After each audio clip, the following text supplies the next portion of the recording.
Bluff Village Board Trustees meeting this evening. It is January 13th, 2020. Could we have a roll call, please? Trustee Ankman. Here. Trustee Charlo. Trustee Markey. Here. Trustee Meyer. Here. Trustee Toll. Here. Would everyone please stand for the Pledge of Allegiance? I pledge allegiance to the flag of the United States of America, to the republic for which it stands, one nation, under God, indivisible, with liberty and justice for all. Okay. We have consideration of the minutes of the December 9th, 2019 Village Board meeting. Do I have a motion, please? So moved. So moved by Ms. Ankerman, and do I have a second? Second. A second by Mr. Toll. Toll. Mr. Toll? I thought it was Ms. Markey. So sorry. Stereo. Okay, I guess I didn't have my hearing thing in. Okay, sorry about that. Any corrections, additions, anything to that? None? All in favor? Aye. Aye. All righty, at this point, the village board allows 15 minutes for anyone who might like to discuss anything tonight or present anything tonight that is not on tonight's board agenda. Is there anyone that wishes to do so? Yes, Ms. Black. Hi, I'm Terry Black. I live at 17 East North Avenue. And last week, I received a letter from Lake Bluff's Building Code Department. It was a rather threatening, bullying letter saying that I was in code violation. I had 2 bird feeders in the public right-of-way, and that if they were not removed within 5 days of receipt of this letter, that I could be fined up to $750 a day. I think this is rather petty. I don't understand what harm 2 little bird feeders are, but I think it's rather petty, and there is no reason for it. I don't understand why a village employee would, to me, it sounds like I'm being targeted and that a village employee is actually doing a favor for someone. I know of other people that have bird feeders within the parkways. I was the only one that got a letter because I asked. I don't want to think that this is the way Lake Bluff is, but, is this the way Lake Bluff wants to treat their residents and their taxpayers over petty things like this? I think it's ridiculous. I've lived in Lake Bluff almost my whole life. And then to get a letter like that, just bullying and threatening. I do have one other thing I would like to say. I was here a couple of years ago, and I know at that time there was discussions about 3-story buildings. And the only thing I want to say is that if anybody would like to know what that looks like, I'm offering them to come over and stand in my parking lot, and they can see what a 3-story building looks like and pretend it's their backyard. Okay, that's fine, Thank you. Terry, but that was later on the agenda, so you could I'm come up, sorry. but that's okay. All right. Drew, do you want to address the fact of the right-of-way thing? Yeah, I'm sure that is a simple code enforcement issue with the village code. Like most code issues, a lot of times that they're brought to the village's attention by others. We follow up, we do an inspection, and if we determine a code is in violation, we follow up with the property owners adjacent or the property owners in question. And I'm sure that's what it is. Okay. I'll admit that, not about this, but I'll admit I do have a little fetish about anything in the public right-of-way, wherever they are, on any street, signs or anything else like that, because they're not supposed to be there. But that should be for anybody, and if someone else has got a bird feeder or somebody else on the public right-of-way, that should not be there either. So did Terry go? No, she's right there. Right there. I'm sorry. yeah. Sorry, Terry, I didn't see. But, so I apologize if you felt intimidated. I don't believe that was the intent. Okay? Well, I do feel as though I'm being targeted and singled out. Okay. I'm sorry about that. I apologize that you feel that way. All right. Does anybody else want to speak?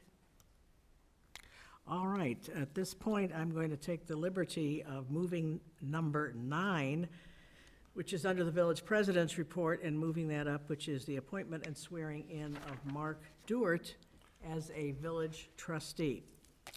So, Mr. Dewart, could I ask you to come to the podium, sir?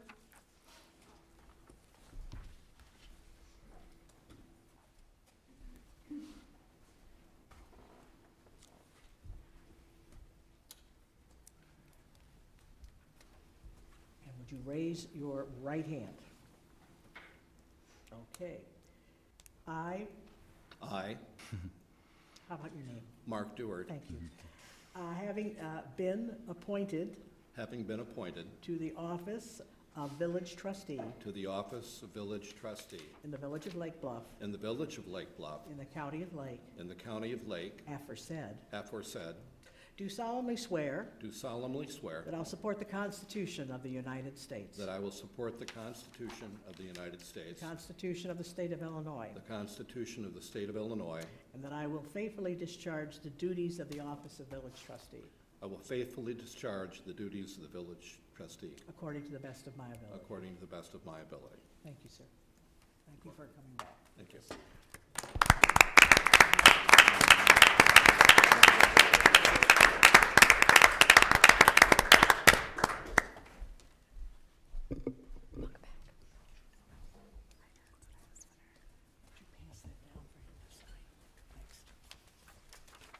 All right, we'll go back to the, oh, I should, thank you, I should. Do I have a motion to approve the appointment? So moved. So moved by Mr. Meyer, and a second. Second. Second, That was by Ms. funny. Markey. By Markey. Thank you. All right, we seem to have a duel over there. All right, voice vote? All in favor? Aye. Thank you. All right, now we'll go back to the regular order of the meeting. We have the village finance report for December 6th through 31st, 2019, January 1 through 15, 2020, and December 2019 payroll expenditures. We have expenditures of village funds for payment of invoices in the amount of $437,709.31 for December 16th through 31st. We have expenditures of village funds for payment of invoices in the amount of $573,482.56 for January 1 through 15, 2020. This was amended to, $602,260.56 in order to include $28,778 for the initial payment of the Lays Fiche Document Management Project authorized by Resolution 2019-61. So we have a expenditure of village funds for payroll in the total amount of $326,793.10 for December of 2019. And the whole total expenditures have now been amended to $1,366,762.97. Do I have a motion to accept the warrant report? So moved. So moved by Mr. Meyer. Do I have a second? Second. Second by Ms. Ankerman. Do we have any comments or questions to our finance director? Hearing none. All right, do I have a roll call, please? Trustee Inkeman. Aye. Trustee Dewar. Aye. Trustee Markey. Aye. Trustee Meyer. Aye. Trustee Tolt. Okay, we have the village administrator's report. And this is a report from the December 18th, 2019 PCZBA meeting, Block 3 project and maximum height regulations applicable to planned mixed-use developments.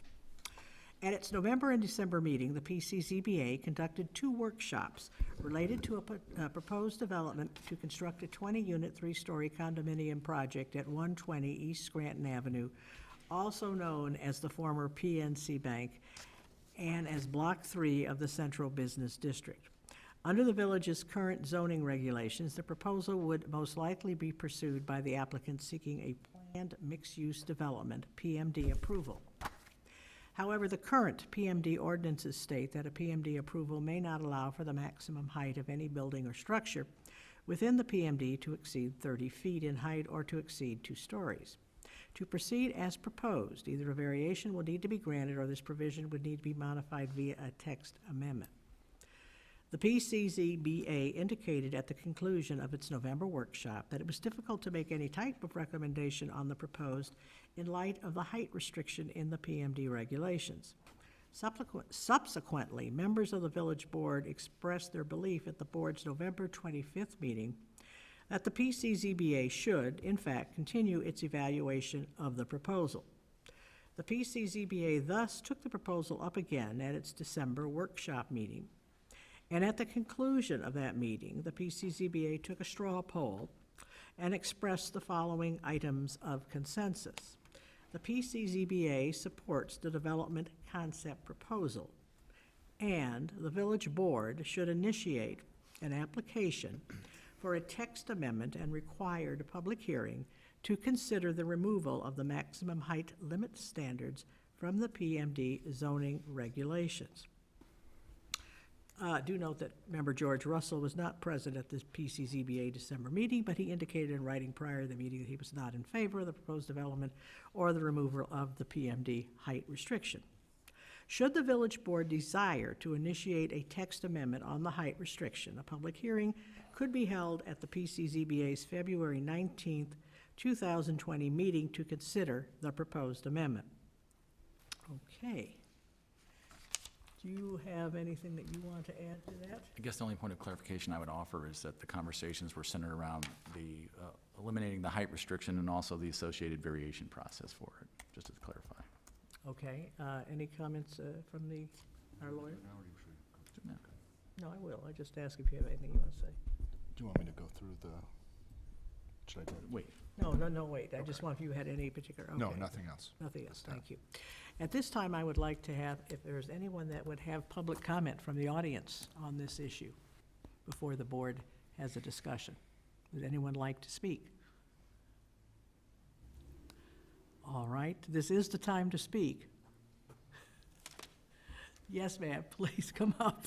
I actually have some slides prepared, but my laptop would not connect to the projector. If I were to email these to Glenn, could he have them show up on the projector? Yeah, we can do that.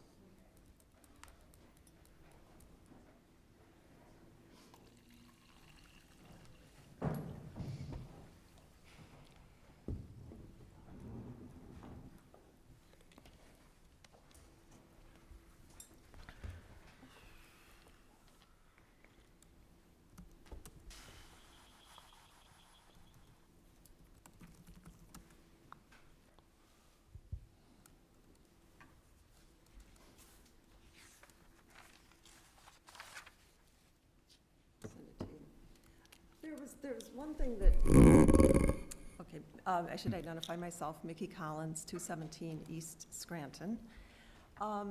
My impression of the straw poll vote, with the PCZBA, it didn't come through. Yeah, here, I got you. Okay.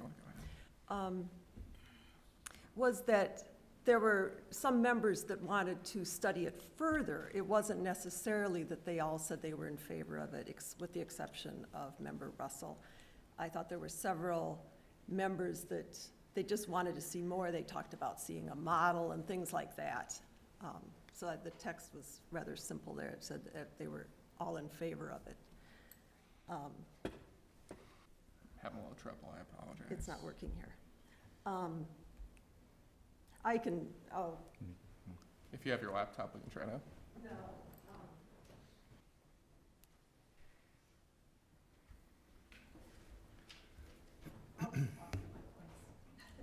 I tried to make slides because they can be so much quicker than talking. But, all right, I'll start, and then maybe it'll come through here. So this, to me, this is round 3 of 3 on 3, because this is the third time pretty much the same thing was proposed. But a couple things keep being stated as we talk about this, and I just want to clarify, because I'm not sure they sound reasonable, but I think that they're a little misleading. One is that Block 3 is always discussed as being in the CBD. But if you look at an aerial, if you walk around it, it's surrounded on 3 sides by residential. In fact, it's surrounded by single-family lots, not just, it's not multifamily residential either. The only exception would really be the library. But I do want to point out that the library itself actually obeys the bulk aspects of our zoning code. There are nice residential type setbacks, has a sloping roof. In many ways, it's a very good transition into the residential. I've got this ready for you if you'd Oh, like. okay, great. All right, so we'll just go. There's that one. Okay. All right, I think I can go a little quicker. How do I, It'll be up. it'll be up, Right. okay. So this just kind of illustrates that point of how the green is the residential, and this block just really pushes into residential. There's a lot of talk about how this is a bookend for Block 1. And I was very, very supportive of Block 1. And there are a lot of things that are very unique about the site for Block 1. At the time, it was sold as being a one-off. This was going to be the only time we did 3 stories in little 2-story Lake Bluff downtown. One thing that I wanted to highlight for everyone is that there is a parking lot in the back of Block 1 that's about, I'm guessing, 50 feet deep based on the angled parking, double loaded. So what is being proposed for Block 3 is bringing the 3-story building up to within 20 feet of the property line of the adjacent single-family homes. So this is, it's not a good comparison, actually, to look at these 2 projects as being that similar. Another thing that has been used as a comparison is the property values at Kelmscott Park, that's in Lake Forest. And there are single-family homes that are selling for good prices, and then there's a 3-story condo building as well. I do want to point out that there's a street, a nice wide street with setbacks separating those 2. What we're talking about here, though, is taking that condo building and sliding it to within 20 feet of the property line of the single-family homes. Then another thing that, that I hear a lot, this is kind of a zoning thing, but we always talk about height as though that's the really important metric, height. But the funny thing is, that's not the important metric for our eye. A sloping roof will make a building look much lower. So you know, these are the same height, but they aren't visually the same bulk at all. The real important metric that our eye actually looks at is that front wall. So a tall vertical wall will look much taller than, say, the ridge line of a house with a sloping roof. The other thing that's often talked about is how, well, you can just set the 3rd floor back and then, then you don't see it as much. But, that was done. I think Rob Douglas worked very hard to accomplish that on Block 1. It's still visible. I mean, it's still there. So maybe if you're right under it looking up, you don't see it, just back up a bit and you see the 3rd story. So I just don't think that's a real valid approach. But this is my final big point, and that is that I think we all know that there's ultimately a plan here. I mean, there's a talk of Block 3 bookending Block 1. Well, if you have bookends, what do you have in between? You've got books, right? So the whole idea would be that Block 2 then will very logically be 3 stories as well. There's even a little bit of a question, would it be the entire block? Would it be that north half of the block as well? Would that want to be taller as well? So, I mean, I think to have a very honest discussion, we shouldn't look at this as just one project with some homeowners that, may or may not, have been persuaded that it's okay. I mean, I think we have to look at this big picture. What do we want to change in downtown Lake Bluff? And if we're going to make the north side of the street 3 stories, what happens then? What's the logical progression for the south side?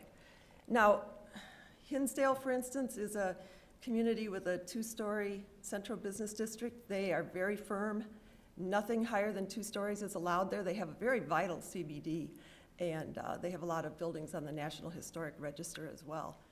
So I think that's going one more level. Like, what do we think is the appropriate scale for our little CBD? Personally, I hate to lose this. I think this is essential for our character versus some of our other suburbs, you know, Lake Forest or Highland Park, that do have taller buildings. And then just finally, I want to throw this out there because I know there's some, you know, Brad sincerely wants to invest in Lake Bluff. We all want more housing, we want more retail income. I just wish we would not concentrate quite so much on our little CBD with its very limited opportunities. We have L1, which has amazing potential. So that's the end. Now, let's see, I'm not sure how to shut this down here. I just close it? Yeah, there we go. Thank you.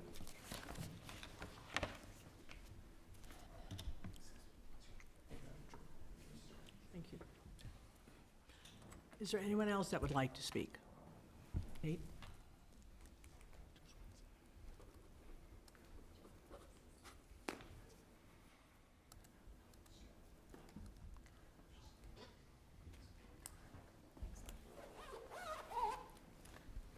Good evening, everyone. Kate Breon, 610 Lincoln Avenue. Thanks, Mickey. That was terrific, and I agree with everything that you just said. I've attended the PCZBA meetings, and I keep wondering to myself how we got here since this issue's been litigated. So I think, as Mickey pointed out a little bit, this Block 3 issue that's maybe before you, and that the PCCBA has discussed, is a really great example of the tension that exists between a variety of different factors here in Lake Bluff, and in a lot of small towns across the United States. The village needs revenue, we all know that, and real estate development is one way to achieve that. Residents want to maintain the character, as Mickey just pointed out. We want to maintain the character and appearance of the village, which is mostly, let's face it, a 2-story town. Landowners, in this case, want to get out from underneath their investment and get their money out. And some people have expressed an interest in living in condos in Lake Bluff, although this particular block is not the only place where that's possible. We may someday hopefully see something happen at Stonebridge, which would be a place where we could go to 40 feet, and I doubt anyone would care. And the fact of the matter is that developers are keenly aware of this tension. They bank on it, and they exploit it from time to time. And that sounds like a hyperbolic word, but it's just true. I come from a family of real estate professionals, and I know how this works. And small towns are especially in their sights. So you tend to hear them say things like, well, if we don't get this, then we're going to walk. And they put you all in the position then of having to decide what you're going to do. And it's a Hobson's choice, really. We call that in the law, Hobson's choice, or a catch-22. Do you develop this piece of property, which some people complain, oh, it's vacant. It's really not in tragic shape except for the landscaping, which would be easy to take care of. Or do we honor the decision that we made 3 years ago that was based on months and months and months of debate, hundreds of people, letters, 1,000 signatures on a petition? In essence, it was the will of the people, which are, to me, the 5 most important words you're ever going to hear.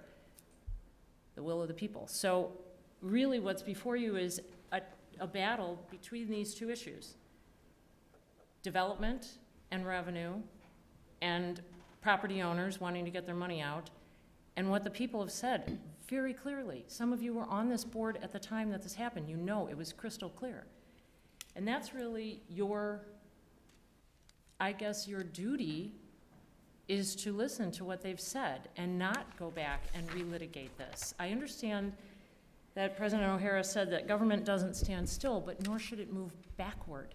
I don't see the function in dragging us back through this again. Nothing has changed. There has not been any material change in circumstance, nothing, other than the ownership. And you can't predicate this on that.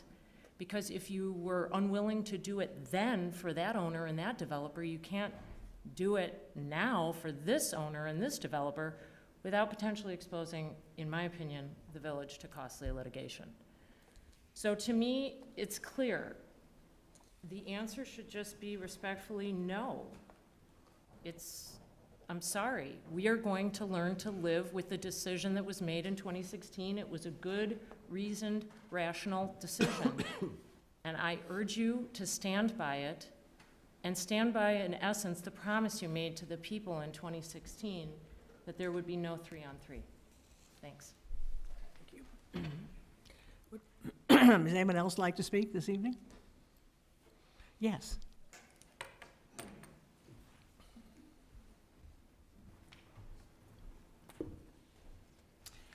Hello, my name's Deb Fisher. I live at 215 East Prospect. I'm a resident and a local realtor. I've got no ties to the proposed project that was put forth for Block 3. I testified at the December PCZBA workshop in favor of the development, and my comments are in the meeting minutes for today that were approved.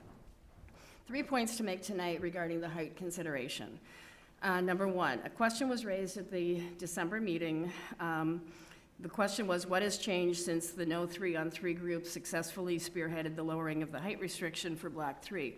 My answer at the time, and it remains, is nothing has changed because time has proven that no successful development can be built using the revised 2016 regulations. My opinion is that a community's ordinances should be doable. They should be able to be implemented. If in 3+ years, no white knight or mercenary developer or anybody in between has stepped forward to viably and successfully build under those regulations, something's wrong with the constraints of the ordinance, in my opinion. It's a choice piece of property in a robust downtown. In fact, Crane's Chicago business named Lake Bluff a hot market in the spring of 2018, based on how fast our inventory was selling at that time. If the 2016 rules that were imposed meant that a project was viable, it would already be built. Instead, there have been no takers. Additionally, there are no similar 2-story projects being built across the North Shore that allow for maintenance-free living with elevator access, underground parking, out-of-sight dumpsters and trash removal, buried utilities, stormwater management that enhances the neighborhood's challenges, and similar features.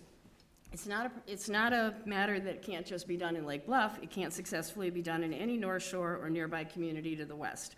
Our economies don't allow for it, and we've had 3+ years for the market to prove otherwise, and it hasn't happened. Number 2, as to the height restrictions imposed in 2016, remember that those are only in effect for PMDs. Right now, today, an owner can build a single-family home of 36 feet, and it could be a large square box with a flat roof, if they so desire, on the eastern 2/5 of that property. I suspect the nearby homes and the library are also near that 36-foot height. So as you consider the topic, please remember that the by right specifications for that eastern part of the property as well are 36 feet, which is not so far off what's recently been proposed for Block 3. If allowed, I believe creating 3 stories creates a fitting bookend, in my opinion, to Block 1 to the west and a desirable project for many reasons. And then last, to the point that a large building, which was raised at the last meeting, that a large building on Block 3 will forever change the character of town. Please recall that in the late 1800s until 1979, Lake Bluff had a considerably larger concentration of very large brick buildings on the 200 block of East Scranton, the block immediately east of this site. Lake Bluff Children's Home was a significant and highly regarded part of the community for over 75 years. And I brought a few photos. You're welcome to pass them out if you pass them around, and you keep them if you're not familiar with it. Compliments of Google Images, Facebook, and the Lake Bluff History Museum. Describing the Children's Home, the Lake Bluff History Museum website states, for much of the 20th century, the Lake Bluff Children's Home was perhaps the single most recognizable physical feature of the village. And that was only taken down in 1979. In summary, I hope the board will decide that building a 3-story height is buildable on Block 3, so the project could go forth could have the possibility of being considered by the PCZBA. Thank you. Is there anyone else that would like to speak this evening?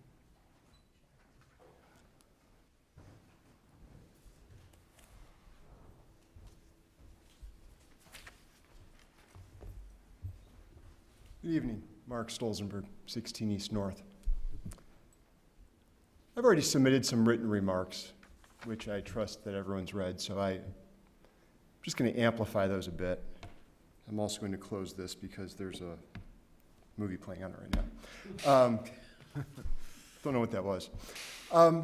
So I guess a few things. I guess I could go into a dissertation about how the children's home was on 20 acres of land and not about an acre as what we're looking at here in Block 3. I could point out that a gabled roof on a home that's 36 feet tall, as Mickey so cogently pointed out, is a lot different than a block-long building at 36 feet or, as is being proposed now, over 40 feet. But I'll ask the question, what's changed? In September 2016, there's a proclamation, a unanimous proclamation by this board that there would be no 3-on-3. And that held for every piece of property that could be touched by the PMD ordinance, whether in Block 3, Block 2, or Block 1. And there was a sound reason for that. There was a sound judgment made by this board that we're not a 3-story town, that we're not going to make our residents live in the shadow of what a developer might want to do. And we are not going to leave decisions to the whims of developers who want to make money off our backs. So what we said unanimously as a voice, 30 feet, 2 stories. And that was a bargain with the community. So I'll just ask now, what's changed? Why would we go back on that bargain? Thank you. Is there anyone else that would like to speak? Hi, Brad Anderson, 511 East Prospect in Lake Bluff. I'm not here tonight to ask you to make a decision about Block 3. I think the purpose of this tonight is only to allow for a text amendment and discussion about a text amendment that will allow the Plan Commission to fairly and without bias take a look at the proposal before them. So I'll leave it at that. I've made 3 presentations thus far. I know you've all looked at the videos and/or read the minutes. You know my position on it, and like I said, I'm just here hoping you'll discuss the idea of allowing the Plan Commission to feel they have authority to make a decision without those constraints. Thank you very much. Is there anyone else that would like to speak? All right. I will now.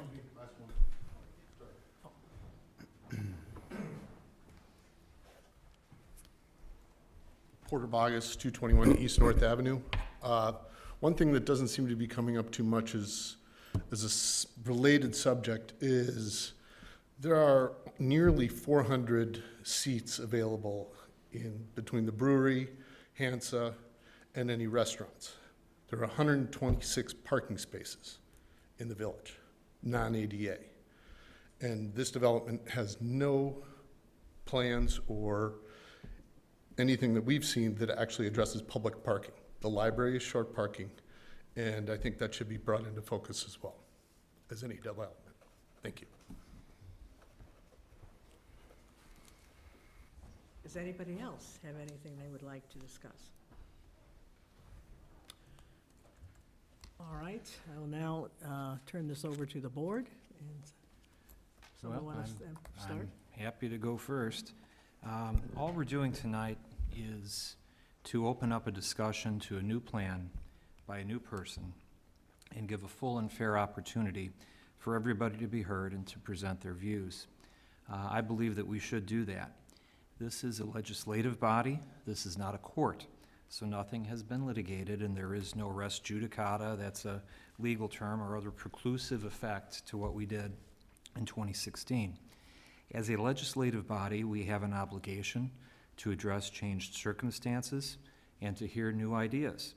Now, I have no idea whether I would support or oppose this new plan, but I support that the PCZBA hear the issues, hear the people, hear everybody's viewpoint on this, and make a recommendation that then we will consider consistent with our processes and the ordinary course. Thank you. Someone else want to jump in? I'll reiterate that a bit. My vote tonight is not an endorsement of the project as presented, although I will go a little bit farther than Trustee Meyer did and then say that I believe the scale is too large and inappropriate for the spot. But my vote tonight is to continue the process and conversation with what I believe may be the developer who's most willing to work with us towards a more agreeable project.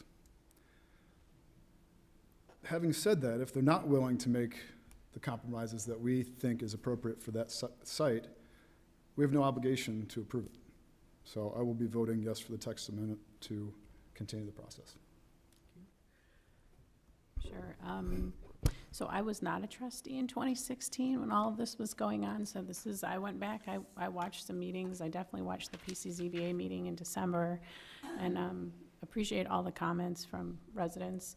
I agree I'm not up here saying whether I agree with the project or not, but I feel like we should at least be open to the idea of new projects coming through our advisory boards and the village board. So I do agree that we should look at the text amendment and follow through on the process. Mr. Dewart. I believe it's useful and practical for us to enable consideration by the PCZBA of any current or future creative opportunities that we might have to utilize the Block 3 parcels. So I would vote in favor of the text amendment. Thank you.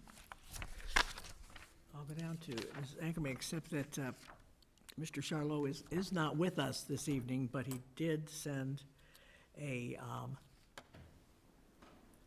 sent an email saying that he is in favor of going forward with the text amendment in order to have the discussion continue. I'm in favor of the discussion continuing. My question would be, perhaps it's to Drew, perhaps it's to Peter, is a text amendment the only avenue for having that discussion continue?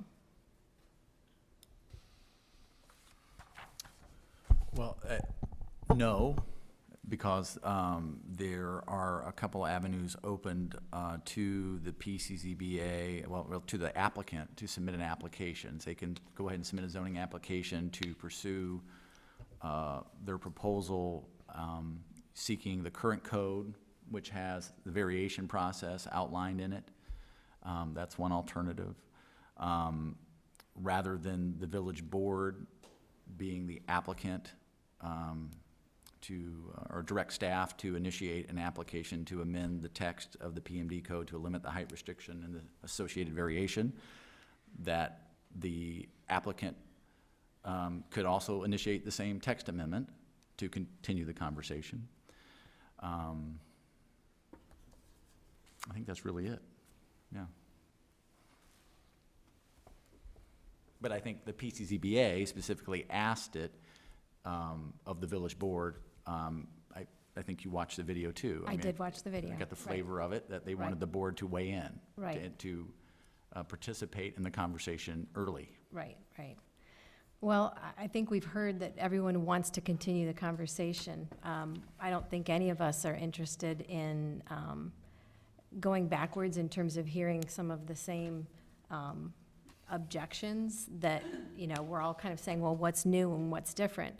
And when I look at some of the public comment, I'd have to say that that was something that seemed a little bit different than it did before. I saw some people who appeared to be kind of moving the needle toward, this is interesting, I'm wanting to hear more.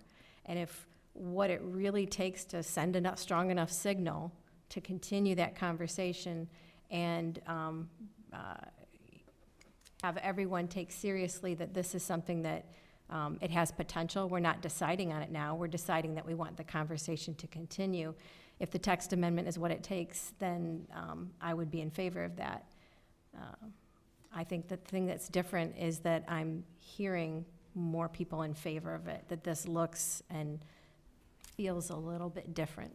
And I don't want to end the conversation. I feel like we need to pursue it a little bit further.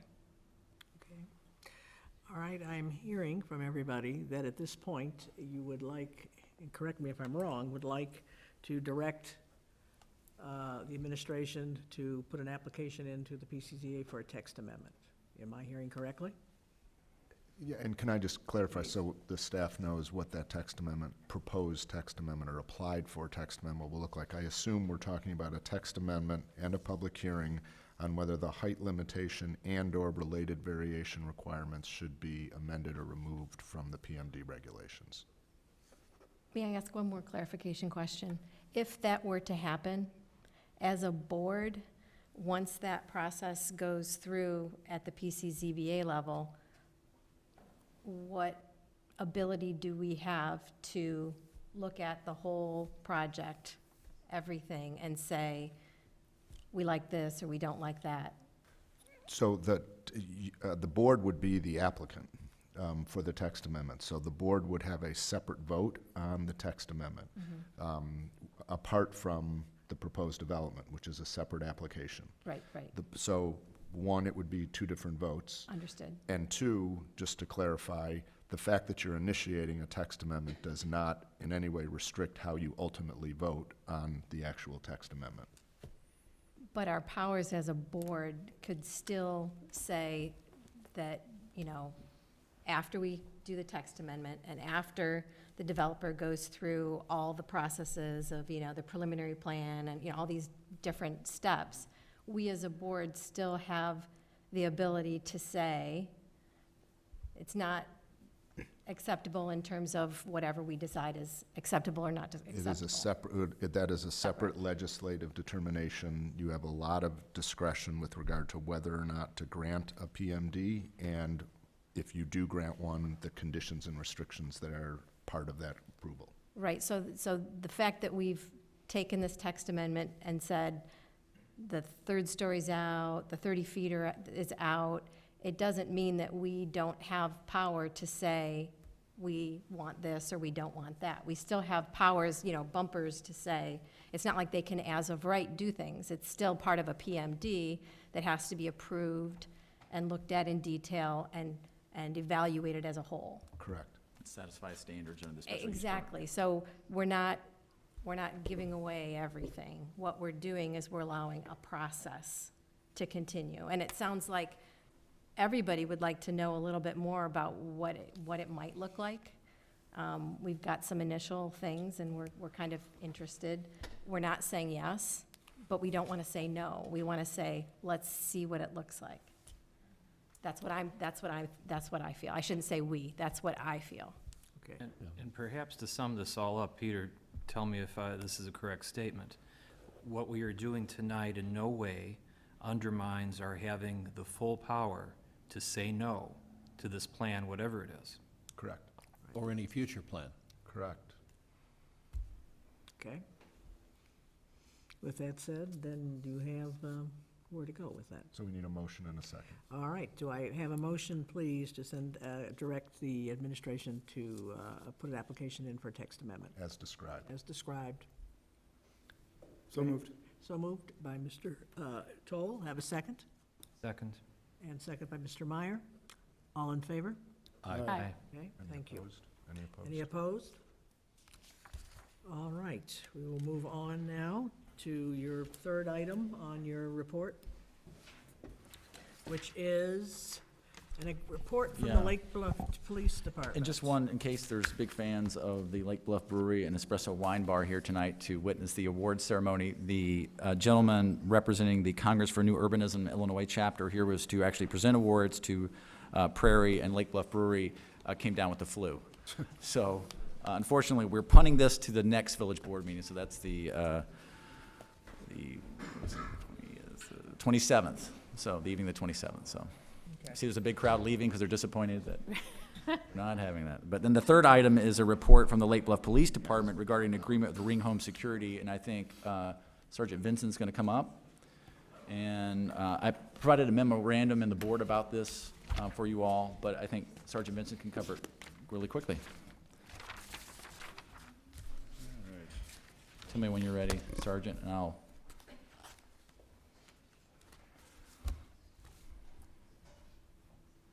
Kicked me out, of course. And Glenn's not here. Looks like a whole lot more pleasant than around here these days. They still have a beach. That's the Oregon coast. Oh, yeah? I've not been there. That's one place I haven't been. Logging this meeting. Keep it over. Perfectly wrong time to walk away.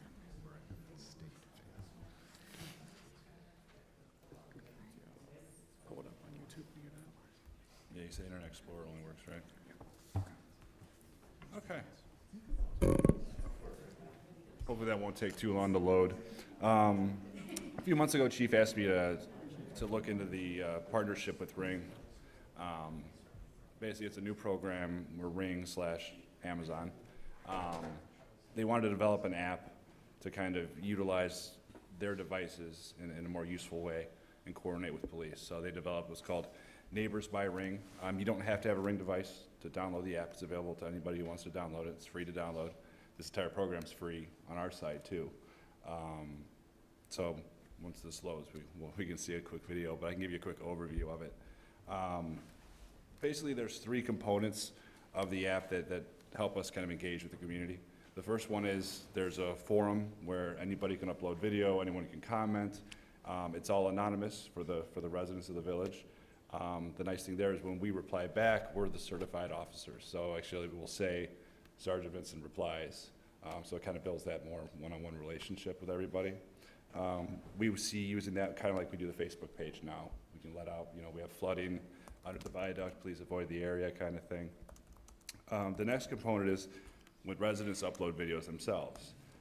We can comment on it. We can say, you know what, this does look suspicious. Please come in and make a report with us. We want to look into this a little bit further. Or we can rest assure them, no, we looked into this. There's nothing to worry about.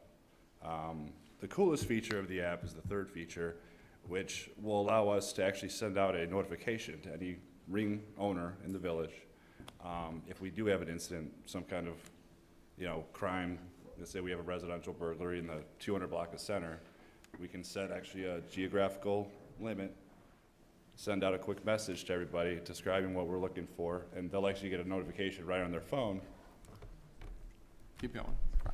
saying, the Lake Bluff Police Department is requesting video from this date and this time. Would you like to share? So the first option is, yeah, I'll share. It uploads to the cloud. Only we would have access to it. The second option is maybe let me look at what videos I have and go through everything first so you don't have, you don't want to upload videos of your children going out to the bus stop. I understand that. So you can go through, see which videos you want to share with us. The third option is just ignore, and we never knew anything about it. So the big thing, and you'll hear him mention it in the video here, is privacy. Obviously, when you have a program like this, everybody goes to a big brother kind of mentality. So with I'll cover the privacy real quick before we play the video. There is no absolute way that we could access live video. I know that was kind of a concern of people thinking like we'd be able to dial into their security camera. No, there's no live access. The only videos we ever see are the ones that are approved and uploaded to us. And then there's no database of how many devices are in town, who owns one, anything like that. So even if you share a video with us, all Amazon or Ring will give us is your email address and your physical residential address that we need for the evidence purpose of it.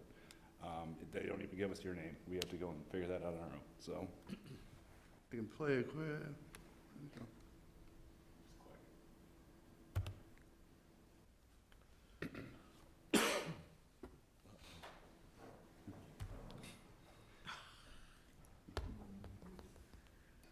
My steps in today. You're killing me.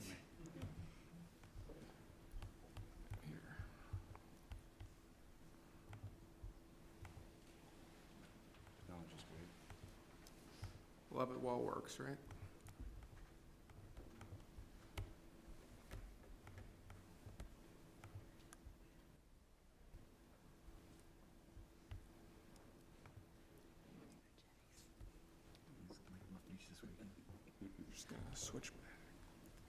Just go for it. This is All right. Wouldn't stand out on that The thing. CEO would have covered the privacy part of it too, because we realized that everyone's number one concern is the privacy part. You know, and talking to Drew about this a couple months ago, it's kind of what we already do now with crimes in town. I mean, we have a burglary, we go out and do a neighborhood canvass. Well, the first thing we usually do is we walk up to the house to see if they have a doorbell, ring doorbell. And then we ask to see if, you know, we can have maybe access to the video. So, I mean, we'll have officers spend several hours walking the neighborhoods looking for cameras, whereas this can be one quick notification out and we can see if, you know, if we have anything worthwhile to look at. So this really could save a lot of time. I don't see us using it, you know, all the time, just for, you know, investigations that we think that it might be fruitful, but I think it's a quick, easy app to use, and, yeah, I don't see a downside to it, so. Any questions? Tom, do you know if Google has anything similar with the Nest doorbell cameras? You can download the app, and then what you have to do is, you won't never get a notification, but we'll still have a forum where we'll post, you know, we're looking for videos of this day at this time. If you have anything, you know, you think might be worthwhile. And then if you have a Nest, if you have yeah, you can upload the video still. So you just won't get the notification part of it. So I have a quick question. When if somebody uploads something and it sits in the cloud, only you guys have access to seeing that? or does- Only the registered users, yeah. It's only gonna be a few of the officers. Okay. And does the app, the company that makes the app, do they have access to it as well? I don't believe so, no. We actually access it through a website. We actually don't use the app. We have a Okay. different portal that we get into it. Okay. It just stays in the cloud for 30 days, and then if we don't utilize it, don't download it or anything, it disappears. Okay. How do you plan on getting people to join in? I think we're gonna send out some announcements, you know. Facebook usually is a common way we do. And walking around town on calls, we'll mention to people, you know, well, you know, think about putting in a ring doorbell, your car got broken into. We always recommend not specifically Ring, any kind of security camera system. There's a press release included with the packet, and Dan's here, and others from the press are here covering us. I'm sure they're writing stories about it this evening, right? Right. So, I mean, it's catching on. There's a lot of communities that have already jumped on. I heard Lake County Sheriff's already on, Waukegan P are already doing it. I heard Gurney's in the process too. So it's become pretty popular. It's a free, easy investigative tool that'll save us quite a bit of legwork walking around the streets, so. Two questions. How many people do you reckon have one of these devices in Lake Bluff? It's becoming more popular. We see it quite a bit more. We'll, you know, walk up to the house and ring the doorbell, and especially on burglar alarms, it's kind of nice because people will be at work and we can actually ring the doorbell and have a conversation with them while their alarm's going off. So it's becoming more and more popular. You know, they're not a very expensive investment, so. The second question, and I guess this is a broader question, can someone be compelled to provide video or a commercial location that might have video apart from this? Can someone be compelled to provide that video? You know, whether it's a doorbell video or videos that are used by a business as part of surveillance. Is that something that someone can be compelled to provide for the furtherance of solving a crime? I think by subpoena, but I don't know if you could require them unless they voluntarily did it. Yeah, I mean, you have to have a significant reason to. Yeah, I've often wondered about that, because something happens and you know, you're watching channel whatever, and they're immediately going out and canvassing and searching for security video. And I've often wondered if the owner of that camera at that 7-Eleven is compelled to provide that to the police department or to the state's attorney as a means of solving the crime. I think some businesses are very forthcoming with the information. For sure. And then others, it's corporate policy, you have to subpoena it. Yep, yeah, and like Chase Bank, we've obviously a lot of calls for service involving Chase Bank, and theirs is all covered through corporate. The employees at the bank don't even have access to the video system. It has to go through corporate. Yeah, So. okay. Thank you. Anything else? Anybody else?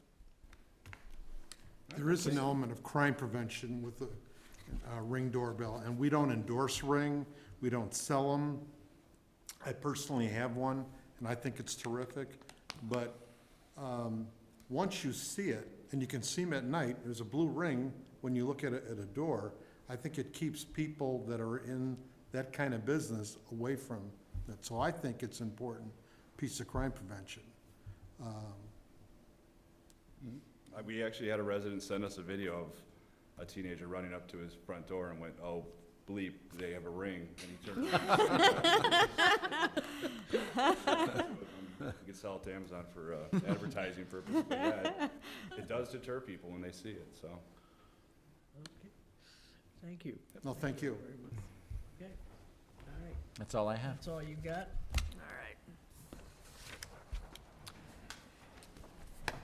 Okay, we have already done the president's report.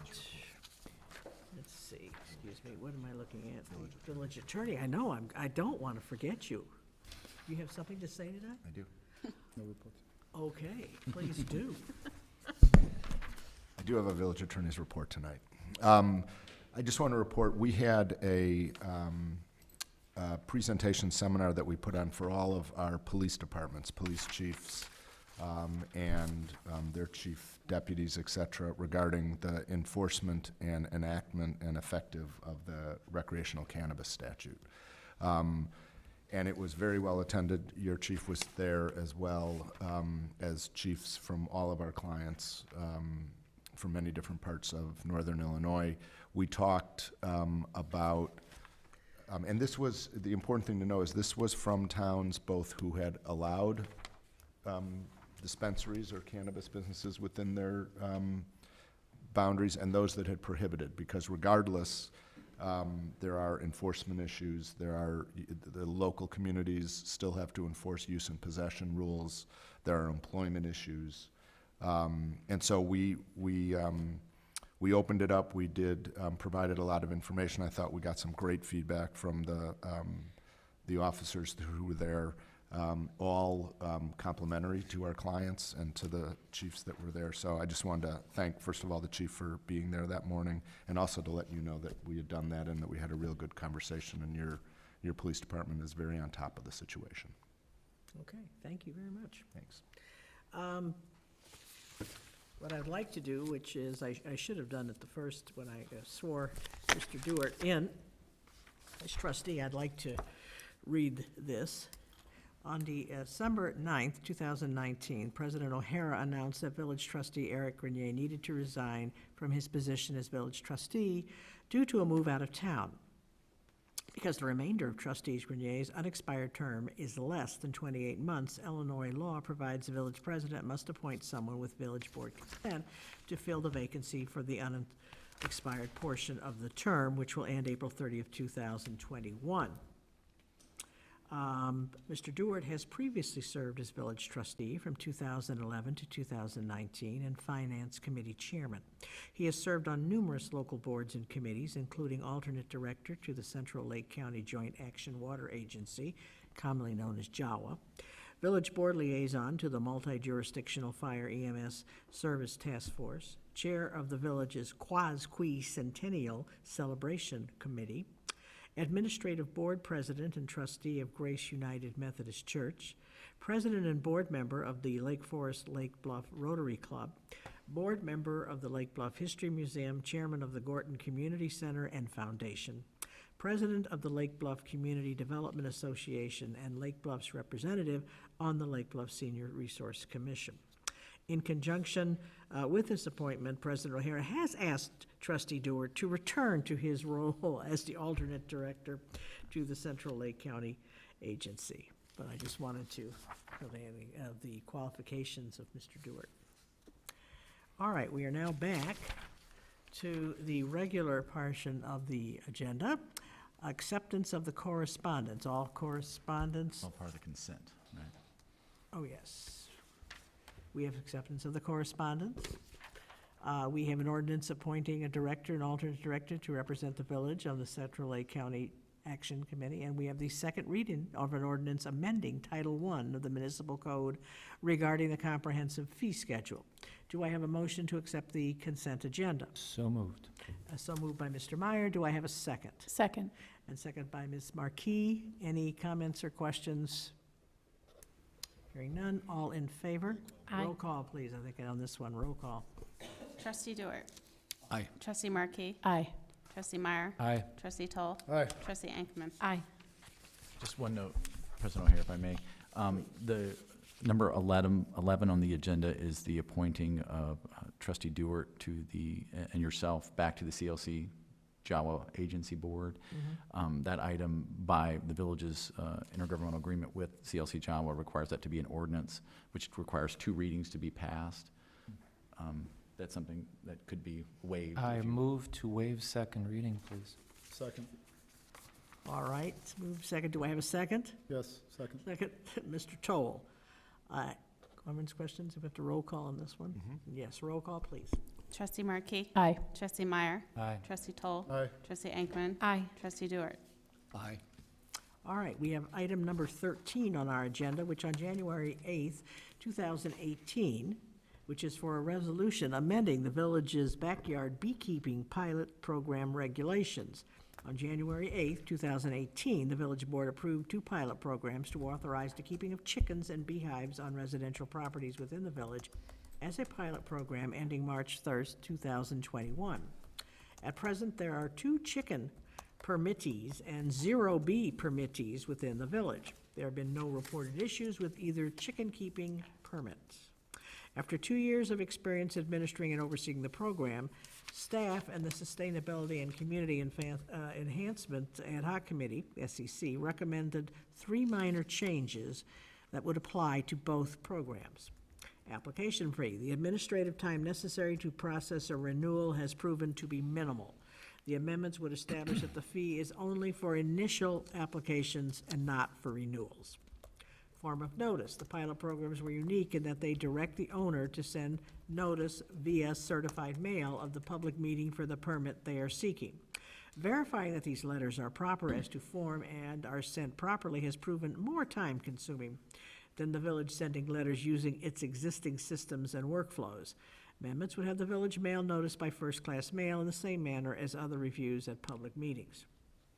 Registration with the Illinois Department of Agriculture. Pilot program participants have reported the difficulty satisfying this requirement as the state's application process is intended for large commercial feeding operations and not small residential coops. At least one permittee has reported the state has not replied to their registration.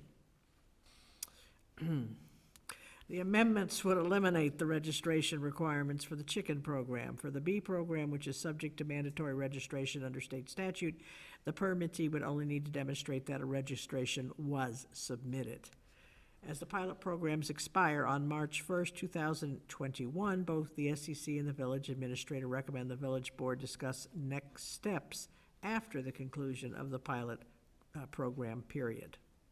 Now, these administrative changes require 2 separate resolutions to implement, and this resolution applies those changes to the beekeeping program.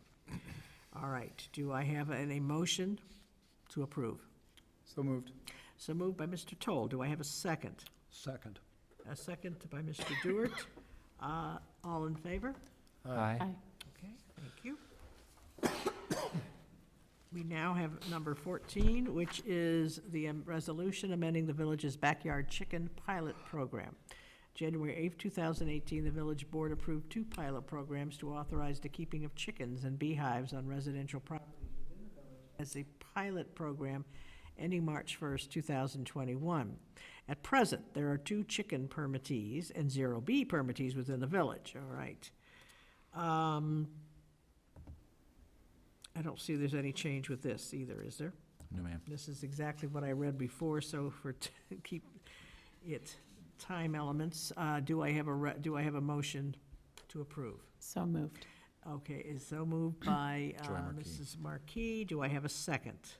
Second. Second by Mr. Toll. Any comments or questions on this one? Hearing none. All in favor? Aye. If I may, on a related note, These pilot programs were for 36 months, so another year to go through.